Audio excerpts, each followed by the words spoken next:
Assalamualaikum warahmatullahi wabarakatuh. Mari kita lanjutkan kembali cerita novel Gagak Lumayung edisi pertama yang berjudul Prahara di dalam Istana Pajajaran. Dalam video sebelumnya kita dibawa ke dalam cerita bagaimana ambisi dari seorang Pangeran Ucuk Umun untuk bisa bersaing dengan Pangeran Walang Sungsang. Cerita dilanjut. Di suatu hari, Pangeran Ucuk Umun memanggil Rakeh Belitung, salah satu orang paling licik yang memiliki kedudukan tinggi di istana raja. Ia sangat paham dengan tokoh yang satu ini. Walau Rakeh Belitung disebut sangat ahli dalam bidang strategi perang dan banyak memenangkan pertarungan di medan laga, namun ia banyak dibenci khususnya dalam lingkup istana karena wataknya yang suka membocorkan rahasia kerajaan sehingga sang raja memberinya ganjaran tidak boleh keluar jauh dari keprabonan Pajajaran. Kesempatan ini tidak disia-siakan olehnya. Malam itu keduanya berbicara serius dengan ditemani 4 pengawal pribadinya. Rakeh Kuntul, Rakeh Sorsoreang, Rakeh Bimantara, dan Rakeh Pubasara. Dengan imbalan uang dan iming-iming jabatan, malam itu juga kelima orang suruhan ini siap menjalankan titah Pangeran Ucuk Umun dengan segala resiko yang ada. Lalu siapakah sesungguhnya Rakeh Belitung hingga ia menduduki jabatan tinggi di istana Pajajaran? Dulu sebelum direkrut menjadi seorang prajurit abdi dalam, ia seorang petapa sakti di Gunung Dieng. Kedikjayaan ilmu yang dimilikinya bersumber dari seorang Sang Hyang Linuwih, Prabu Denawa.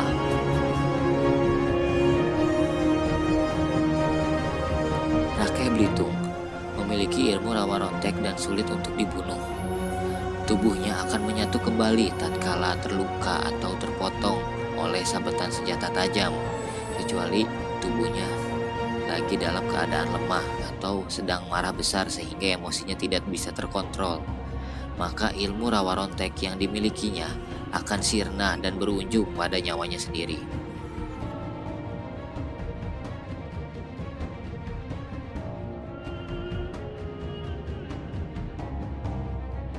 Suatu hari, Resi Pohaci melihat Rakeh Belitung dikeroyok oleh puluhan jawara di salah satu kedai makanan.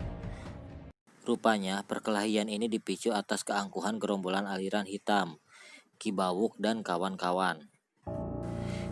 Mereka tidak ingin kedai tongkrongan yang selama ini menjadi besi kumpulannya diduduki oleh orang lain. Rupanya Rakeh Belitung sama sekali tidak menggubris ocehannya, sehingga Ki Bawuk marah besar.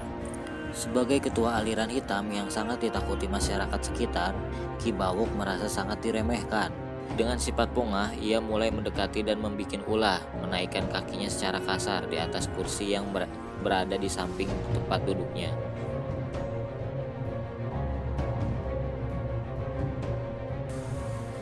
Mungkin anggapannya agar tamu tadi merasa takut. Namun lain dengan Rakeh Belitung. Sebagai juara Dieng yang telah mengayam ilmu kesaktian puluhan tahun lamanya, tentu sudah terbiasa dalam hal yang demikian. Ia tidak memperdulikannya dan terus menyantap ayam goreng yang dipesannya tanpa sedikit pun terganggu. Merasa diremehkan, Ki Bawuk naik pitam. Ia mencabut pedangnya. Bilahlah yang penuh darah dan sudah memakan ratusan nyawa manusia mulai diayunkan ke lehernya. Namun lagi-lagi si tamu tetap diam tanpa mengkhawatirkan atas keselamatan nyawanya. Kupret! Mampus kau! Ayunan pedang di Ki Bawuk menyasar ke leher Rakeh Belitung. Sesaat lagi bilahlah ini menebas lehernya. Secepat kilat ia menangkap ujung pedang dengan kedua jari tangannya. Betapa terkejut Ki Bawuk. Rupanya yang dihadapi saat ini bukanlah orang sembarangan. Dia semakin marah dan menyuruh 10 anak buahnya untuk menyerang. Perkelahian pun tidak bisa dihindarkan. Kedai makanan yang tadinya asri kini porak-poranda oleh keberingasan anak buah Ki Bawuk. Kursi dan meja harus menjadi korban oleh hantaman senjata mereka. Tahu akan kerugian materi yang ditanggung oleh pemilik kedai, Rakyat Belitung segera keluar menghadapi 11 cucu gerombolan aliran hitam yang dipimpin Ki Buwok. Lewat tangan kosong, Rakyat Belitung mulai melawan mereka. Sabetan pedang silih berganti menghujam tubuhnya. Namun yang dihadapi kali ini bukanlah orang kemarin sore. Ki Bawuk dan kawan-kawannya mulai terlihat kecapean. Jangankan mata pedang, mereka bisa menyentuh badannya. Sebaliknya, tubuh mereka kerap terkena bau mentah dari jurus yang dikeluarkan Rakyat Belitung.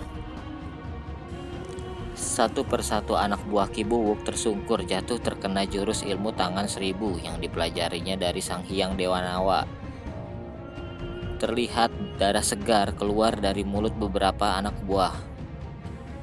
4 dari mereka langsung terkapar di tanah setelah Rakyat Belitung menyerang balik. Sepertinya pukulan ilmu tangan 1000 tidak bisa dianggap remeh. Ilmu ini mengandung tenaga dalam dan sulit diprediksi lawan. Siapapun yang terkena serangannya membawa dampak yang sangat menakutkan. Darah segar akan terus keluar dari mulutnya, dan lambat laun badannya semakin melemah seolah tanpa tenaga. Inilah kehebatan ilmu tangan 1000 yang dimiliki Jawara Dieng. Sadar akan kekuatan ilmu lawan, Ki Bawuk langsung berseru kepada anak buahnya. Gabungkan tenaga kalian, satukan jurus pedang pembelah bumi, lumat habis tubuh si kutu kupret. Mendengar perintah tuanya, 6 anak buah yang masih tersisa langsung mundur ke belakang. Mereka mulai memutuskan tenaga inti. 6 ujung pedang disatukan hingga membentuk huruf V. Terlihat dari mulut anak buah Ki Bawuk, mereka terus-menerus membacakan mantra, dan selang beberapa detik tubuhnya bergetar hebat. Menyatukan kekuatan ilmu pedang, mereka melantunkan gemercing suara aneh. Semakin keras suara itu membuat telinga siapapun yang mendengar terasa sakit. Inilah jurus andalan mereka, pedang pembelah bumi, yang sangat ditakuti musuh-musuhnya. Gendang telinga akan hancur ketika suara pedang itu kian keras terdengar. Otak kepala perlahan akan meleleh. Di saat darah mulai menguncur dari telinga dan perlahan ia akan mati mengenaskan.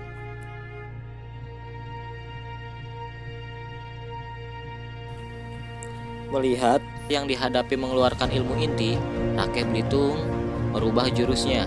Ia berdiri tegak dengan satu kaki kanan menginjak tanah dan mengangkat kaki kiri seperti lutut kuda.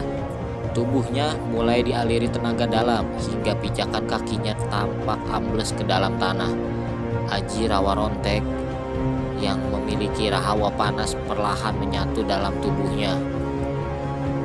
Hawa panas yang keluar dari tubuh Rakyat Belitung semakin terasa hingga sampai ke kaki Bawuk dan ke anak buah. Kutu kupret, ilmu apa lagi yang mau dikeluarkan si gembel?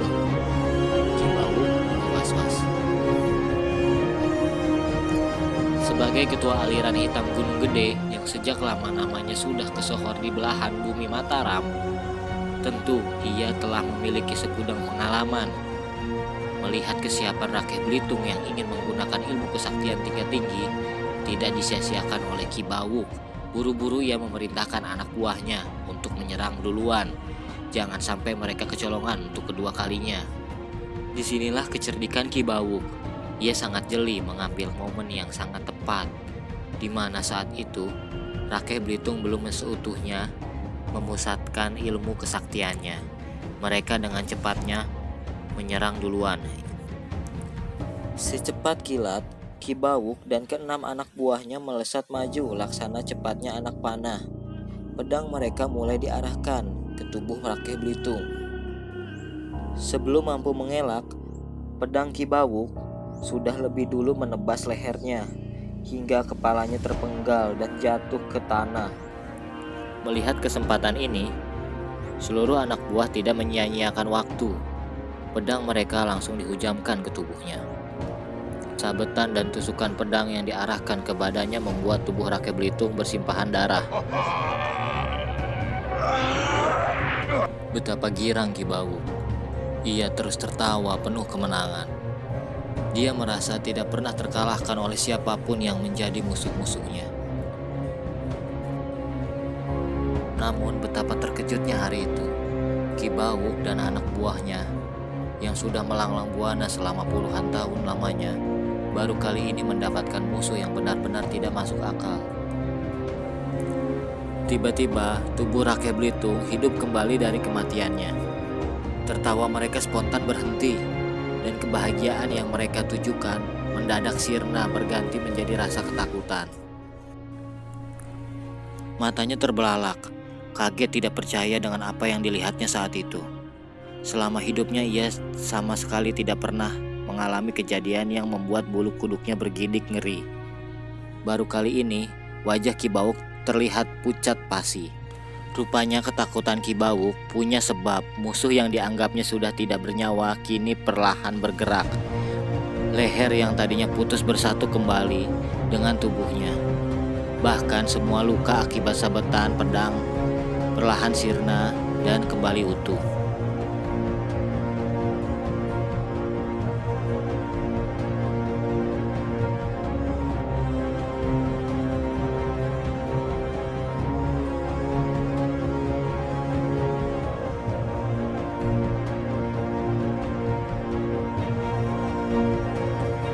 Demikianlah episode kedua Prahara di dalam Istana Pajajaran. Mohon maaf apabila masih terdapat banyak kekurangan. Support terus channel ini agar kami senantiasa membuat video-video terbaru mengenai cerita novel Gagak Lumayung. Terima kasih.